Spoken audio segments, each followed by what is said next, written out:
ang mga syudad nga sikat panahon sa Ginoo sa iyang panahon o sa panahon atong nila ni mga propeta pa before sa New Testament, mao'y gipanghisgutan nga malaglag kaning Babylonia, Jerusalem, kay mga example man ni sila sa kalibutan.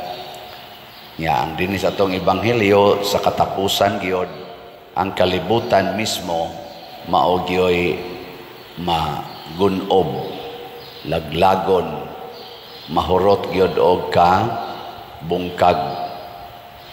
Gilingay mong tupad ina okay ra nimo mabungkag nata. Mabungkag. Usas gihisgutan nganong nahimong mahitabo ang kapungot sa Ginoo tungod sa pagkamasinupakon sa tao. Ano bang kita na'y magbuot sa atong gustong buhaton din ata mananghid sa Ginoo? Di na mananghid sa pagpakolors buhok, kiskis anang kilay, paputi isnaong, palaygit, basiktomy, change of gender, abortion. Di na ta mananghid sa Ginoo. Diba? Magbuot na ta. Nya kung magbuot na gani ta sa atong gusto, kaning kaulag, matod pa diri ang mga gamhanan, ang katunang mga negosyante, pasabot ang kwarta na, maunay atong himuong gahom, mabungka gid ta.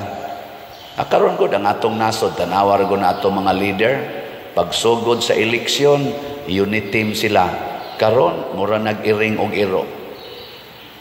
Ngano man, tungod kay ang atong gitawag og unit team, tawhanon ra. Nya wa giapil ang Ginoo, ang Dios non nga mga hiyas, ang pagpaubos, ang pagpasaylo, ang pagantos para sa usag-usa, ang pagampo, ang kalimpyo nga way sala, siging sentro anang bisyo, kanana ang kwarta, gahom, dungog, away gyud. Mao na gani nay sentro sa atong kinabuhi ang dungog, ang kwarta, ang gahom, ang bisyo, ang katagbawan sa atong kaugalingon, bungkag gid ta. Gilingi ay mong tupad. Inaunsa roy sentro sa inyo, Ginoo o kwarta? Sige, pangutana. Unsa man imong nabalak-an kaayo? Unsa may imong gikahingawaan kada adlaw? Ang imong pagampo o ang imong pangwarta? Ana, og nahitabo gyud ang Babylonia nagunob, ang syudad sa Babylonia, ang Jerusalem hangtod karon gipanag-iya na sa mga way pagtuo, hasta tong ilang templo sa Jerusalem na bungkag ito. Karon dili na ang mga Hudiyo mo'y tag-iya sa templo, dili na ang mga magtutuo, ang mga wa nay pagtuo sa ni Yahweh mao nay tag-iya.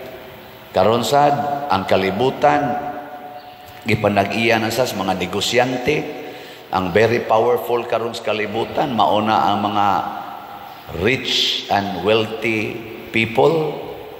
Ang dunay kwarta karon maunay gamhanan, maunay magbuot, magdiktar sa kalibutan. Kining ato mga billionaires maunay nagdiktar sa kalibutan. Kining mga nasod nga nagduwa-duwa karon, nag-away-away, controlled na ni sa atong mga top billionaires in the world.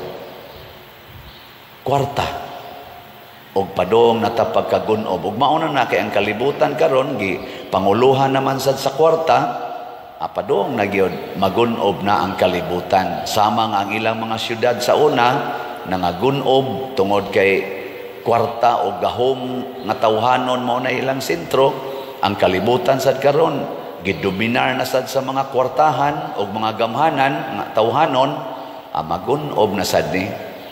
Nakaron unsa may hagit ni Kristo, matud pa niya, inigsugod nagkahitabo niini kaning mga gubat, kagutom, mga linog, mga tsunami, kanang magpungasi ang mga balod. Musugod na gani nagkahitabo og ang mga ilhanan dihas langit, kanang moingon sila nga na ay nabungkag nga planeta unya ang kaniniang mga sa tawagan kana mga debris niya sa tawagan kanang magkayo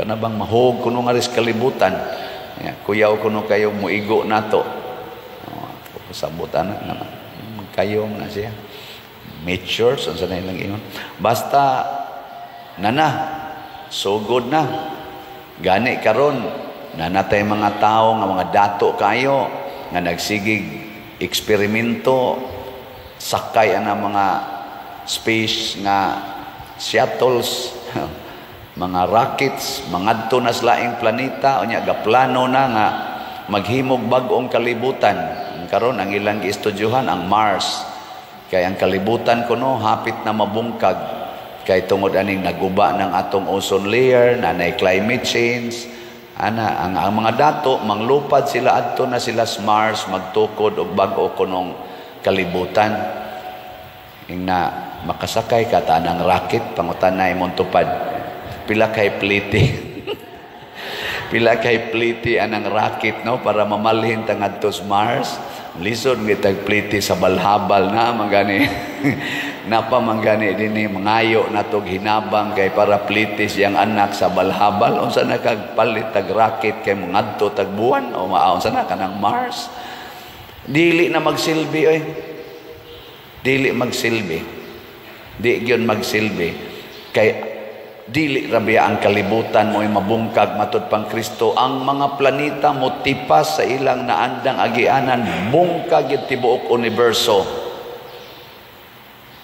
tungod kay wa na manato ilha ang Ginoo pero kitang niilas Ginoo matud pa ni Kristo tindog ug hangad kamo kay duol na ang inyong kaluwasan diri sa unang pagbasa ang kalibutan nagunob ang Jerusalem ang Babylonia nagunob apan didto sa langit nabati niya ang kagahob nagdaig sa Ginoo dayga ang Dios daygon ang Dios ang labing gamhanan muna kita nga nagtuo pag Ginoo nining kagubot karon sama ning kagubot sa atong nasod ana na nagrally na diha rong uban ni suporta og usa ka partido usa ka opisyal nato nga ni kontra sa laing opisyal sige sila dinautay aning social media alingog-ngog kay paminawon wa gyoy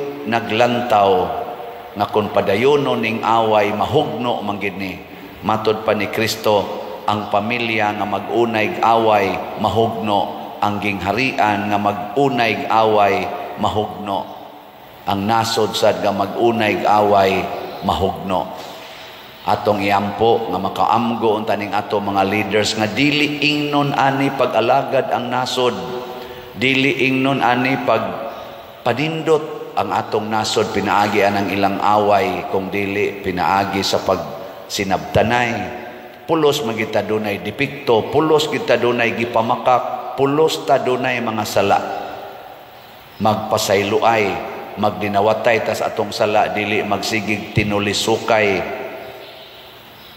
giling nga imong tupad practice ing nasugod karon pasayloo na tika ina sugod karon pasayloo na gid tika ana mao na isakto mga asawa ay mo pagsig tulisok anang inyong bana kay utro sad mong mga sadaan hilas biya ninyo kamosang mga ginikanan siging tulisok anang inyong mga anak utro sad mo mga buluyagon mga sadaan ingon gani ko ninyo ari mo lingkod diri na naglingkod sa daplin di gyud mo lingkod diri sa tunga mga badlungon gyud ta di ba ay anang sopak man gyud kuno mo anag asa talingkod di ba bukid na lang gyud kay nas nyong buot kani example lang ni anay daghan din ni nimba na ganita masinupakon pamanggani unsa nakatong way simba mao na kitang nanimba musunod obedience to God obedience dili nang pagsupak-supak kay makaguba na nato Mao bitang doon natay Pangulo sa simbahan, ang Santo Papa. Mao bitaw nga doon natay credo, kaya nga tong Pangulo mao si Kristo, mao ang Ginoo. Aron dili ta mabungkag, kay kung dili na ganita God-centered, human-centered na gayta, bungkag yun ning atong relasyon. So kinahanglan yun God-centered. Mao na ingos Kristo, hangad sa langit. Diri sa atong tubag sa Salmo. Unsa gitoy atong tubag sa Salmo? Naraha? Bulahan sila nga gidapit alang sa bangkete sa kasal sa kordero. Kinsa may gidapit sa kasal sa kordero? Ang tanan nga nagtuos Ginoo. Lisod sa kaig manapit kas dili nimo suod, no? Manapit ba mo kanang naamoy kasal? Manapit mo nang wa ninyo mailhi? Ay, katong niila nimo. Ang magmanapit ka. Nya sa niila pagid nimo, imo pagitong siguroon, katong murabag suod-suod nimo. So, kaning magsigig simba, kining dituo Ginoo, kita maoy dinapit sa Ginoo. Aron mo enjoy sa iyang bangkete. Kanang bangkete sa kasal, doon na bago dihay kaguol? Na ikaguol diha. Waoy, kalipay gid na. Pasabot di ay kitang nagtuos Ginoo, dapiton tas Ginoo sa iyang kalipay. Bisan pagmurag mabungkag ang kalibutan, basta nagtuo lang ta Ginoo, malipayon ta. Taliwala nining kagubot karos kalibutan, gubat, kagutom, kamatay, ni asas atong nasod, kagubot, away, tuo ta Ginoo, malipayon ta. Di ta ma-stress. Pero muuban ganita ning ilang duwa karon nga murag mga iring og iro. Kana bang murag sila ra gyud sakto. Sila ra gyud way sayop. Mao gani itong batasan. Way pag-angkunay, way pagpaubsanay.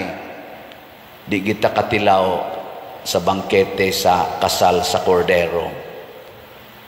Sige, last na lang lingi. Ingna sugod karon din ata magsupak-supak ha. Na di nata magsupak-supak. Nya honghongin ang mga masinupakon ina ay na pagsupak-supak ha. Basin pag musimba kasunod adlaw ay na pagsupak-supak.